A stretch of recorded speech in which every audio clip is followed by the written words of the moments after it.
Là, je sors de l'examen du permis de conduire. J'ai fait passer 3 élèves, 2 élèves en boîte manuelle et une élève en boîte automatique. Bienvenue sur ma chaîne YouTube, je m'appelle Chris, je suis moniteur d'auto-école et sur cette chaîne-là, je vais vous parler du permis de conduire et je vais vous donner des astuces pour réussir votre permis du premier coup. Dans cette vidéo, je vais vous expliquer comment s'est déroulé les examens de ces 3 élèves. On va commencer par le premier, il a fait 25 heures de conduite en boîte manuelle. Il s'est bien préparé pour l'examen, il a même appris toutes les questions pratiquement par cœur. Donc aujourd'hui, on est samedi, c'est aujourd'hui qu'il a passé son examen. Donc il est arrivé, il s'est bien installé, il a fait les réglages qu'il fallait. Il a demandé ensuite si tout le monde était bien attaché et c'est parti. Durant l'examen, il a bien assuré la sécurité au niveau des contrôles. J'ai oublié de vous dire, c'est un jeune qui circule en scooter depuis pratiquement 3 ans. Donc il a l'habitude de circuler avec les autres usagers. Il a l'habitude de bien contrôler aussi en scooter, donc d'où le fait que voilà, il a fait bien ses angles morts, tout ce qu'il fallait pour vraiment sécuriser sa conduite. Ensuite, il a eu comme stationnement un créneau qu'il a bien réussi du premier coup. Il a répondu aux 3 questions de l'inspecteur sans problème. Le seul point négatif, c'était parfois le dynamisme en fait. Il avait peur un peu d'accélérer. Il était dynamique parfois, mais pas tout le temps. Donc l'inspecteur lui a fait 1 ou 2 remarques sur le dynamisme en fait. Sinon, dans l'ensemble, examen correct pour sa part.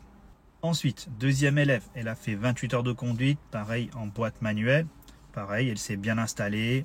Elle a demandé si tout le monde était bien attaché. Son parcours dans l'ensemble était bien. Voilà. Les contrôles, pareil, les questions, elle a bien appris les questions. Le stationnement, pareil, elle a réussi du premier coup. C'est un rangement en bataille arrière, donc super, elle a bien réussi. Par contre, il y a eu 2 choses. Une insertion. La première insertion, très bien, dynamique et tout. La deuxième, par contre, un peu moins dynamique. Voilà, il lui a fait une petite remarque sur l'insertion, mais rien de très méchant. Il y a eu une deuxième situation où c'était la voie de décélération. Elle a commencé à ralentir un petit peu trop tôt. Elle aurait dû attendre un petit peu. Elle a commencé à freiner un peu plus tôt. Pareil, il lui a fait la remarque de bien attendre d'être dans la voie de décélération pour freiner. Sinon, voilà, très bien comme examen. Comme je vous ai dit, voilà, parcours pas simple, mais voilà, bien maîtrisé par l'élève. Et troisième élève, c'était en boîte automatique. Elle a fait à peu près 25 heures de conduite. Et malheureusement, elle a fait 3 fautes éliminatoires. C'est dommage parce qu'elle avait un niveau. Il lui fallait peut-être aller encore 4 voire 5 heures. Ça aurait pu bien faire. Mais ses parents ne voulaient pas rajouter d'heures en plus.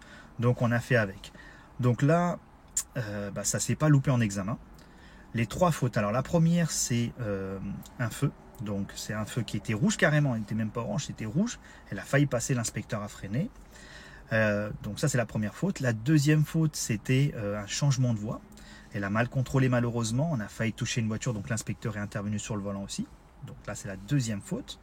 Et la troisième faute, c'est un terre-plein. Elle n'a pas vu qu'il y avait un terre-plein. On a failli se le prendre vraiment sévère. Et pareil, l'inspecteur a dû freiner pour intervenir et on a évité vraiment l'accident. C'est vraiment dommage parce que même 3 voire 4 heures s'arrêtaient bien pour bien finir la formation et bien la former en fait. En tout cas, je suis content pour les 2 autres et la troisième attendra une deuxième date d'ici quelques mois. Donc les amis, écoutez bien vos moniteurs, c'est important. Je sais bien, vous allez me dire oui, mais il y a des moniteurs qui aiment bien rajouter des heures. C'est pas faux, je suis d'accord avec vous. Mais il faut aussi que vous soyez conscient de votre niveau. Pour ça, moi je vous invite vraiment à faire des examens blancs. Franchement, au moins 1 ou 2 examens blancs pour connaître votre niveau. Et si vous êtes capable de réussir au moins un examen blanc, c'est que vous avez le niveau. Maintenant, si vous ne réussissez pas l'examen blanc, voilà, si vous faites 2, 3, 4 fautes, c'est que voilà, il vous faut quelques heures pour vous préparer. Je vous le conseille fortement. Et pour réussir votre examen, il faut déjà maîtriser votre voiture correctement, savoir passer les vitesses correctement, savoir bien gérer sa trajectoire, les espacements. Ensuite, assurer la sécurité. Donc la sécurité, ça passe par les contrôles, les rétros, les angles morts, les distances de sécurité. Pareil, on ne frôle pas les voitures, on ne frôle pas les trottoirs, donc se garder un petit coussin de sécurité. Respecter le code de la route bien sûr, donc tout ce qui est stop, les feux, les priorités à droite. Lorsque vous arrivez sur l'intersection, à savoir qui passe en premier, en deuxième, voilà, faut que ça soit des automatismes en fait. Faut pas que vous arriviez sur l'intersection et bloqué là, en train de réfléchir, attends c'est lui, c'est moi, on se regarde dans le blanc des yeux. Non, faut que ça soit du tac au tac, faut que ça soit rapide. Ensuite, savoir prendre les bonnes décisions. C'est-à-dire que des fois, très souvent, vous avez dans votre tête le mot je peux passer avant. J'ai le temps de passer avant ce véhicule. Non, enlevez ce mot-là. Dites-vous, il y a un véhicule, je ne passe pas.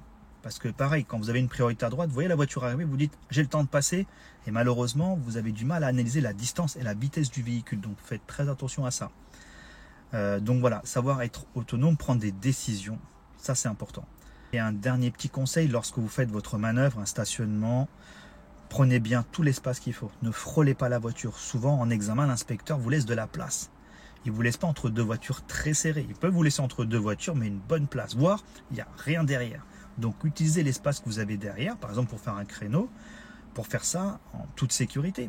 Pensez bien à laisser passer les autres usagers, gérez votre allure. En plus, vous avez la possibilité de gagner 3 points facilement. C'est les questions de vérification intérieure ou extérieure. Et vous avez aussi les questions premier secours. Et ça, j'ai mis le fichier PDF sur notre site internet www.autoecoleevryvillage.com. Vous pouvez retrouver sur notre site le fichier PDF avec les questions et les réponses. Il y en a une centaine. Et ça, vous les apprenez. Franchement, vous avez 3 points. 3 points faciles. Et ça, le jour de l'examen, l'inspecteur va vous demander, voilà, donnez-moi les 2 derniers chiffres du totaliseur kilométrique. Vous lui donnez les 2 derniers chiffres. Il prend son petit carnet, il regarde, voilà, les 2 derniers chiffres. Et là, il vous dit, voilà, montrez-moi par exemple le bouton qui permet de dégivrer la lunette arrière. Voilà. Ou voilà, la question qui sera la question sécurité routière, ça va être quelle est la conséquence d'une panne de ce système? Mauvaise visibilité, on ne verra plus grand-chose. Donc voilà, c'est important d'apprendre ces questions-là parce que ça vous fait quand même 3 points. Vous imaginez, vous ratez le permis à 1 point parce que pour obtenir le permis, il faut avoir 20 points minimum sans faute éliminatoire. Et parfois, vous loupez le permis à 1 point, voire un demi-point. Donc, et parce que vous n'avez pas répondu aux questions. Voilà. Il faut savoir que l'installation au poste de conduite, c'est 1 point. Si vous demandez ou vérifiez que tout le monde est bien attaché, c'est 1 point. Donc ça vous fait 2 points. Si vous répondez bien aux 3 questions, ça vous fait 3 points. Donc ça fait déjà 5 points facilement gagnés. Ensuite, il y a un autre point, c'est de la courtoisie. La conduite éco, 1 point. L'autonomie, si vous suivez les directions correctement, encore 1 point. Donc vous avez vu, il y a plein de petits points à gratter par ici, par là. Pas forcément en conduisant. Déjà, rien que l'installation, ça vous rapporte 2 points, vous imaginez? Donc préparez-vous bien au permis de conduire, c'est important. Demandez à votre moniteur de réaliser au moins un examen blanc, ça peut vraiment vous aider. Voilà. Moi, c'est ce que je fais en tout cas avec mes élèves. Et honnêtement, ça les aide déjà à moins stresser le jour de l'examen. Ils sont préparés parce que je me comporte un peu comme l'inspecteur lors des examens blancs, parce que c'est le but, de vous stresser un petit peu, histoire de vous montrer un peu comment se déroule l'examen. Et comme ça, le jour J, je ne vous dis pas que vous n'allez pas stresser, mais vous allez beaucoup moins stresser. Voilà. Voilà les amis pour cette vidéo-là. Donc n'hésitez pas à liker la vidéo, à la partager si vous voulez et à vous abonner si ce n'est pas fait. Et une dernière chose les amis, si vous avez des questions ou une demande par rapport à une vidéo, n'hésitez pas à les mettre en commentaire, je vous répondrai. Bonne journée à vous et à bientôt.